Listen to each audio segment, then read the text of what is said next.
Hi, thank you for being with us for this first piece of our Inquirer's class for 2025 at St. George's. We're going to break this first piece about Anglican identity up into two sort of sections. There'll be two videos. The first is going to be about Anglican history. That's this one. And the second will be about the structure of our church today. We're going to talk just a little about Anglican history, and I've got a little presentation to walk us through some of that. The history of our particular branch of the Jesus movement, as presiding Bishop Curry often called it, starts with one man, Henry VIII, the King of England, who was having some marriage problems. Henry was a faithful-ish Catholic. He had either flirted with Reformation tendencies before, or he'd been a defender of the faith, a title awarded him for an essay that he wrote earlier in his life, defending the church against some of the Reformation theologies beginning to brew on the European continent. One way or the other, what Henry really needed at the time was a divorce. Even more importantly, he needed an annulment so that he could get married again and have a child who was lawfully conceived in the eyes of the church. Henry wanted an heir, a male heir in particular, to stabilize the throne of England, and he was convinced that his first wife, Catherine of Aragon, was the reason why they weren't having any male children.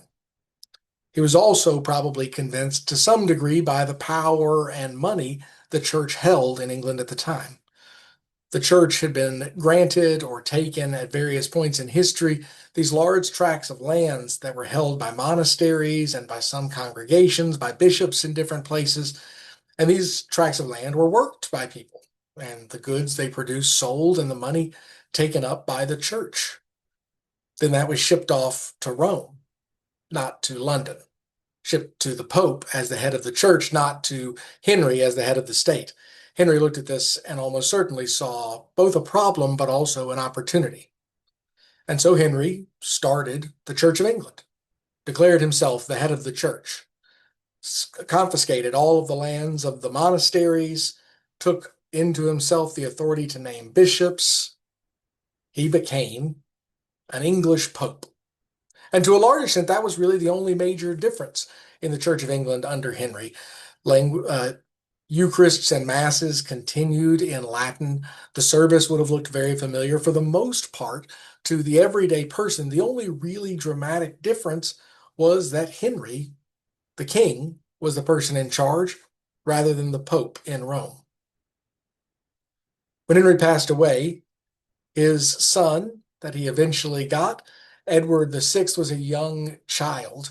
He wouldn't rule for very long. He'd die at just 15. And so when we talk about what happened during his reign, it's really about, for the most part, what his ministers and those with authority around him wanted to accomplish. This was to continue the Reformation and actually speed it up and really make it into the English Reformation, the first time it could properly be called that.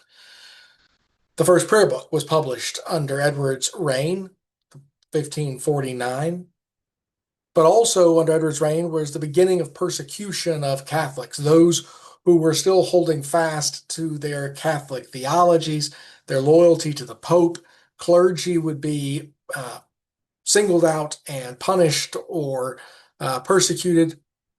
But along with that would be the persecution of lay people who were Catholics, people who had authority but had not yet rejected their connection to their Catholic tradition. They would be singled out, their lands seized, money taken. It was an effective, again, political mechanism for people to exert power, but it also dug even further a wedge that Henry had planted in the people of his country. And then Edward died, and his older sister, Henry's daughter from his very first marriage to Catherine of Aragon, Mary, became Mary the First. And she restored the Catholic Church. She'd been raised by her mother to be a good Catholic person. She was a Spanish, or the daughter of Spanish royalty, who were deeply Catholic as their faith. And so she restored the Catholic Church in its entirety.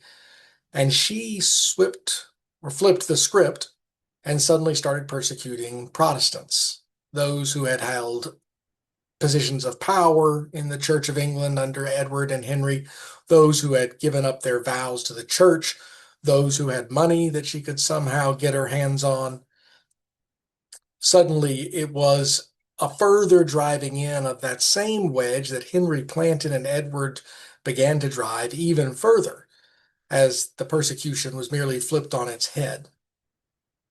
When Mary passed away, her sister Elizabeth became queen, and we were back into an English Reformation, though I would say this one was a little different.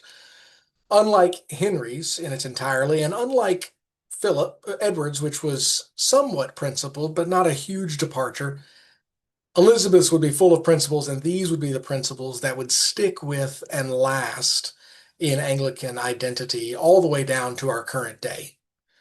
One of the first things they did was pass the Act of Supremacy.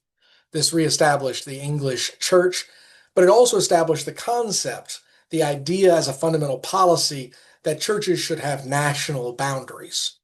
This would end up having a great impact on our young church when, during the American Revolution, people looked around and realized that if we were to be a separate country from England, it would follow in our Anglican tradition that we would have a separate church. It would also come to impact us during the Civil War.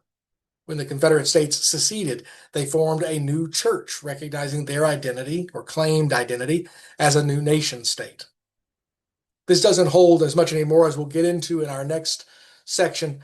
The church that we live in today is not a national church. Its boundaries go beyond the nation state.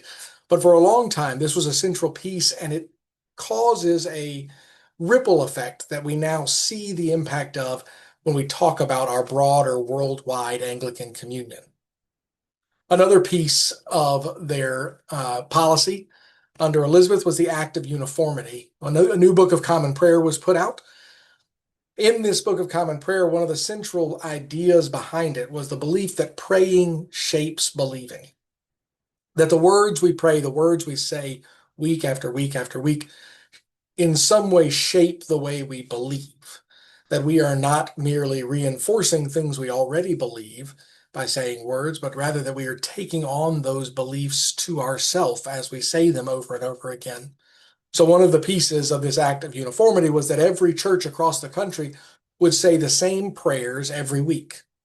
At various times, even in English history, people have written sermons and sent them out to every church so that not only would the same words be said in the service, but the same words, the same sermon would be read from the pulpit by whatever preacher was there at the time, not giving their own view, but rather giving the official church view, so that people would not just say the same words, but also hear the same words. One of the benefits of this was that it began to pull out that wedge, and one of the ways it did it was by the next principle, the idea of the via media, the middle way. Oftentimes, this is thought of as a compromised solution. Each side loses a little and each side gains a little, but that's not really what via media is all about. Rather than compromise, it is coexistence. Elizabeth and her ministers looked at the existence of Catholic theology and Protestant theology and the places where they deeply and vehemently disagreed, some of which they viewed as deadly important. One of those examples is the Eucharist. Protestants on the continent had a range of beliefs, and so did Protestants in England, but generally they fell more towards the idea of a memorial meal, that this was not a spiritual transformation of bread and wine into flesh and blood, but rather a memorial of that first communion Christ shared with his disciples. Catholics fell on the exact opposite end. What they would have argued was the more traditional belief structure, that the bread and wine transformed in some way, transubstantiation or consubstantiation, whether they became actual flesh and blood or merely spiritual flesh and blood, they did transform, that the bread and wine were made into something different. And so it would have been difficult, I think, to find a singular line that you could say that would have brought both of these people to the table together. And so we didn't. Rather than trying to boil it down to a compromise vision of the Eucharist, we simply presented both.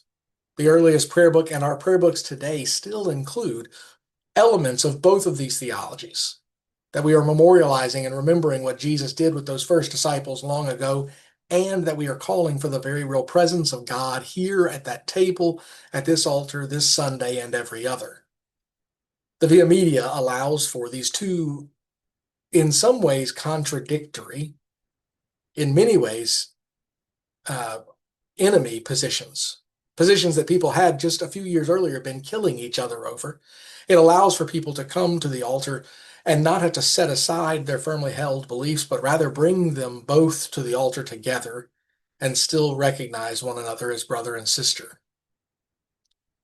The last major piece of Elizabeth's foundation of our Anglican identity was that the services would be in the vernacular.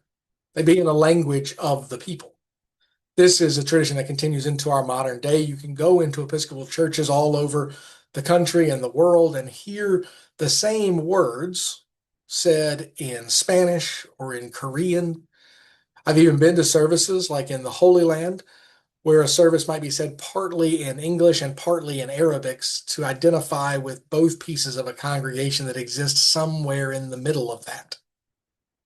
The idea that people need to be able to understand what is being said and what they are being called to say, that they are participants in our liturgy and our worship, not merely observers or an audience of it.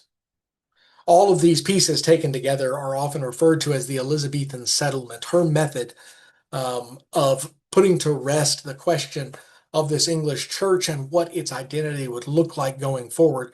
And it has stood ever since. When we reached America, during a little thing called the American Revolution, the people of America had an important question to answer.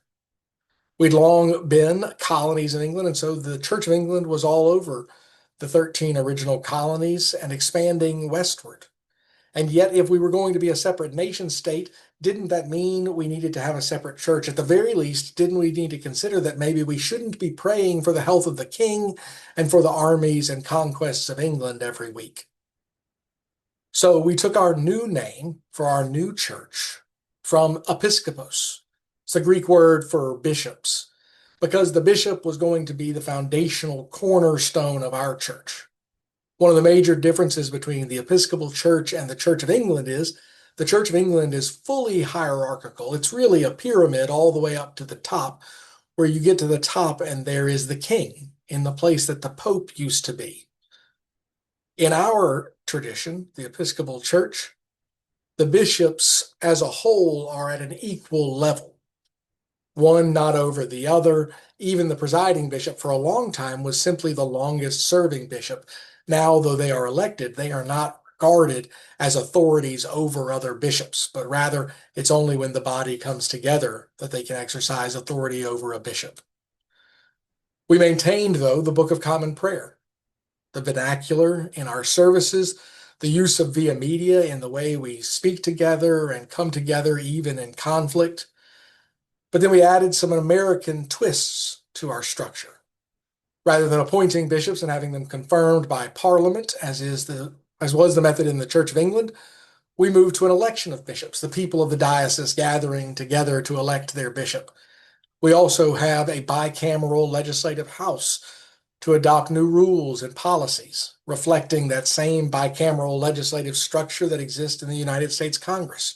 We have a lower house, the House of Delegates, which is comprised of lay people and clergy elected out of each diocese, and an upper house, the House of Bishops, in which any elected bishop, even after they're retired, is welcome to continue to sit and serve, and they get to serve for their entire lives. The structure of our church, therefore, is defined by this deep and abiding history, but is not limited only to the days gone past. Rather, our church has been one that continues to update itself and change throughout time and respond to new pressures, new societal structures, new questions day after day. Thanks for being with us. I hope you'll stick around and watch another video and that we'll see you at some of the classes. Bye.